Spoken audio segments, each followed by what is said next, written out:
Lately, I've been engaging with only the ranked and competitive modes in video games. I guess I just don't like fun anymore, and suffering is the only way I feel alive. However, after spending hundreds and even thousands of hours playing competitive modes across a wide variety of genres, I came to a singular conclusion. Ranked and competitive matchmaking is a scam. Now, some of it is definitely a case of what modern gamers will call quote unquote a skill issue, and the solution is to get good. And I realize that. But there is something larger moving in the shadows of game development that is way more nefarious in nature. In order to show my point, we can go back and observe what ranked and competitive matchmaking looked like in the past and compare it to present day matchmaking. I remember the concept of ranked matchmaking way back in my college days. Those were fun times. I would skip class just to play Team Fortress 2, which had just come out in the orange box bundle. That should give you guys a clue as to how old I am. The sheer amount of "the cake is a lie" references would make one shudder. Anyways, I would be playing a copious amount of Dota 1, which was just a Warcraft 3 mod back in those days, and that was where I was first introduced to the concept of ranked matchmaking. There would be a bot that would record and track your estimated skill level by assigning you a skill number, and the bot would try to match you against similarly skilled opponents. As time went on, the concept of ranked matchmaking and an assigned skill level became way more prevalent. The goal was simple back then. The only purpose of matchmaking was to determine your true skill level as accurately as possible and to give you a fair match by matching you with and against similarly skilled opponents. The goal of people choosing to engage with ranked matchmaking was to play competitively and to get better over time. Now, there was definitely flaws to ranked matchmaking. No matchmaking system was perfect, and instead of a system that was based on true skill, which is very hard to approximate, it became a system that was based on rank. Here is what I mean.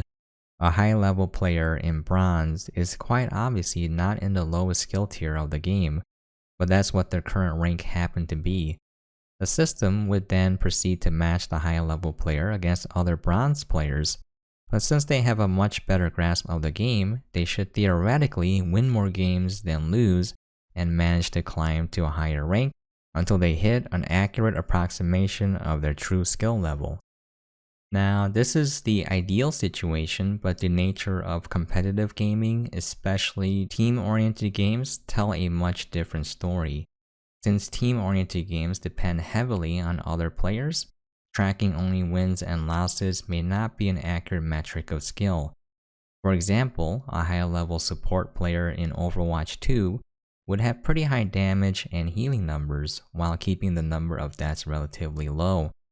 Utility, however, is something that is a bit more of an amorphous metric that is way harder to track accurately.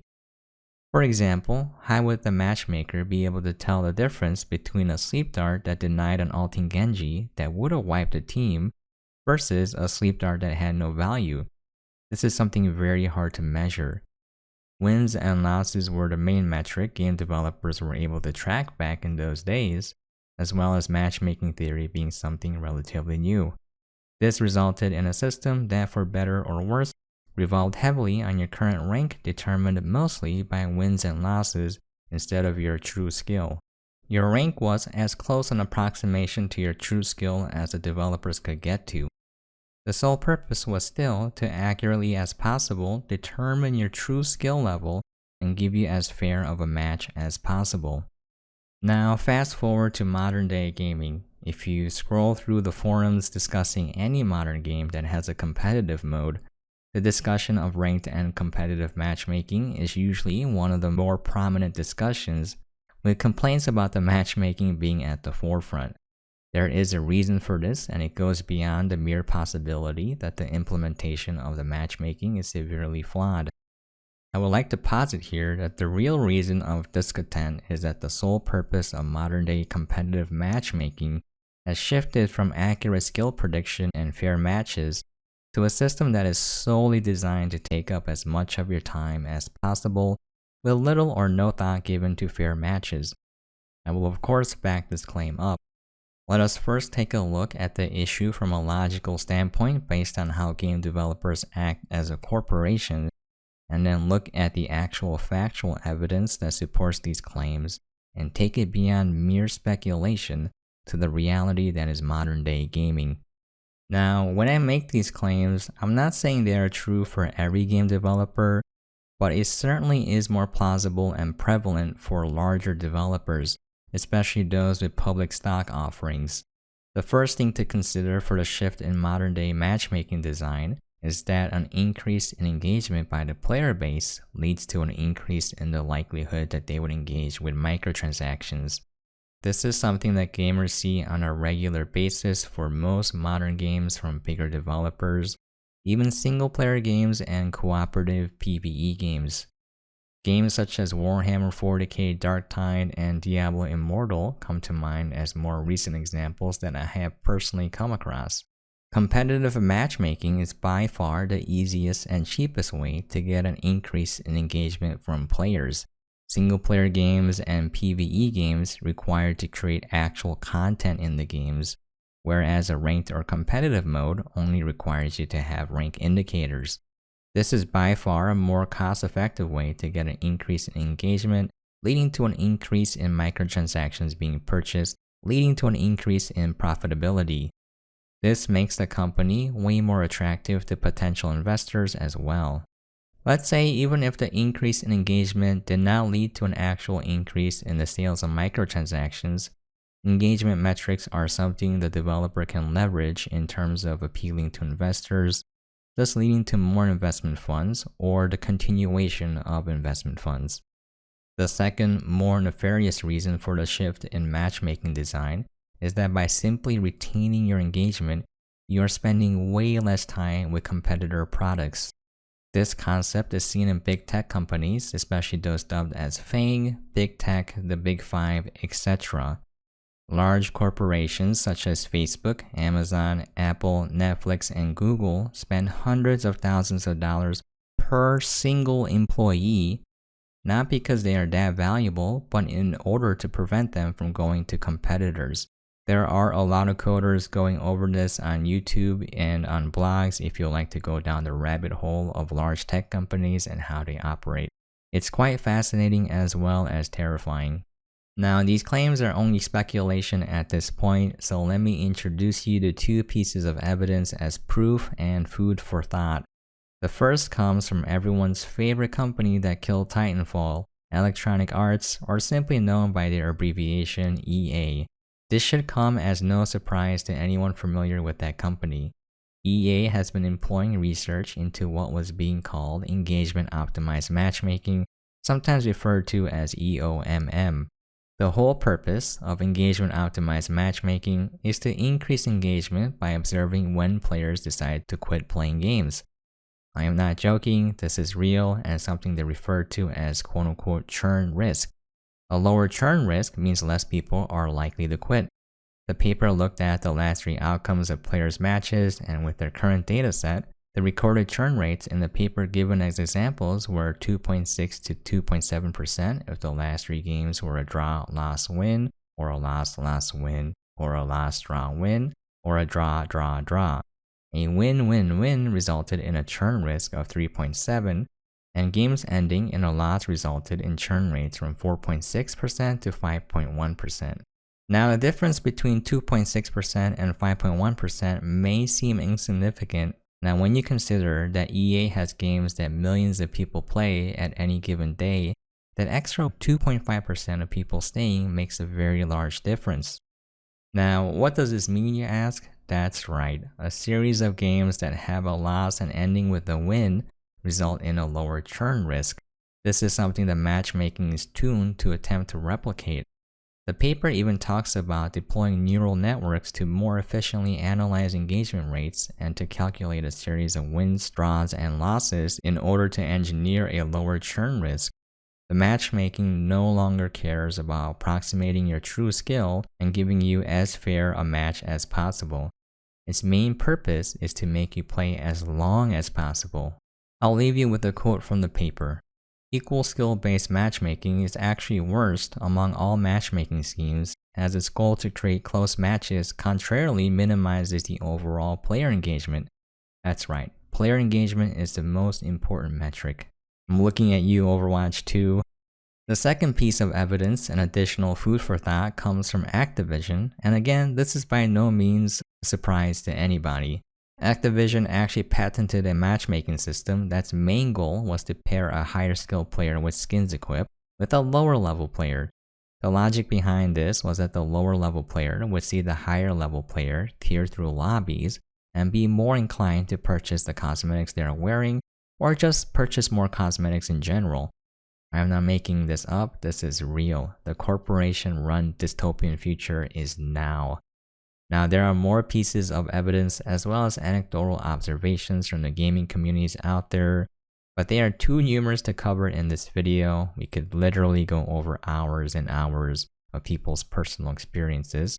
So hopefully, these two pieces of evidence are enough to show that game developers and publishers are intentionally designing games with the sole purpose of taking as much of your time as possible and to increase engagement with microtransactions. The point here is that the irrefutable intentionality is there, and not only does it simply exist, it is acted upon. I will end with some personal anecdotal observations and my own personal experiences in engaging with these systems. I poured over 1,000 hours into Apex, about 900 hours into Overwatch Comp, and approximately over 3,000 hours into Dota 2, as I played the game when playtime tracked was not an available feature in Steam. For Apex, I remember how comp was like. For Bronze, it was actual Bronze players. I would see people with no aim, no movement, and generally no game sense, as people would just run across open ground not paying any attention. I would actually run across players that couldn't hit me even if I stayed still. It would be relatively easy to hot drop every game and stop my way to Plat. Plat was where my skill level was tested and I could no longer hot drop, but I had to play a little bit more carefully and pick and choose my engagements. I had to actually get better at the game to climb. This is how ranked matchmaking should be. If you do not belong in a certain tier, it should be easy to climb out, but it also means that people would spend less time with matchmaking.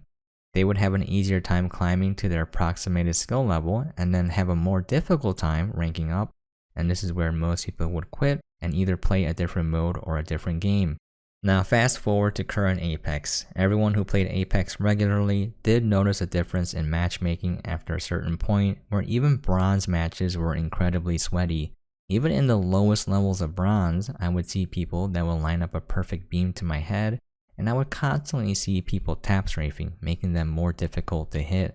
These were obviously not Bronze level players. The sole goal of this matchmaker was to make sure I spent as much time as possible playing ranked. The present implementation of ranked in Apex makes this even more obvious. Instead of ranking up based on skill, you will rank up based on placement. If you are in the top 10, you are guaranteed a positive 20 ladder points, or LP, regardless of if you have any kills or not. If you are not in the top 10, even with like 5 kills or so, you will end up with a negative LP, and to make matters worse, you can now derank in Apex. This means not dying is the main goal of ranked, and this lets anyone who chooses to rat be able to climb the ladder. However, the trade-off is that you spend way more time climbing. To climb one tier, for example from Bronze 5 to Bronze 4, it would take 1000 LP. If you were to place in top 10 every single game, which would be difficult to do, and take roughly 20 minutes per game doing so, that will result in 17 hours per tier. That's around 85 hours per division. That's around 510 hours to reach Diamond just by ratting to top 10 every game. Obviously, it would take more as it would be more difficult to survive as you get higher. Now, obviously, it would take less time for a skill player, but those in the upper echelon of skill make up an incredibly small percentage of the player base. To make matters worse, the game now matches you based on a hidden MMR estimation and not your current rank, making winning firefights in Apex much more challenging. The vast majority of players sit in the lower ranks, and this means a lot more people are going to spend way more time playing ranked because now it's easier to climb in exchange for spending more time ranting. This does affect the game.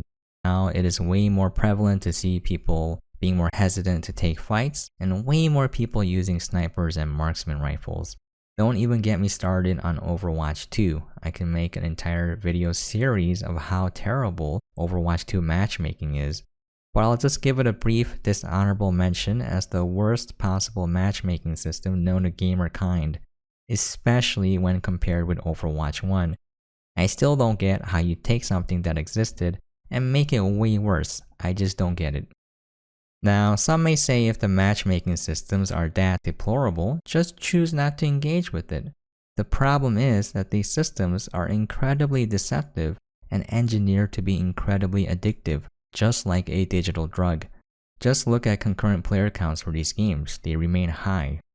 And just like a drug addict that has built up an immunity, I only play these games to avoid a low now. There are no more highs, and that is one reason why I don't enjoy modern games anymore, and why I personally believe ranked and competitive matchmaking to be a scam. Thank you for your time, and thank you so much for listening.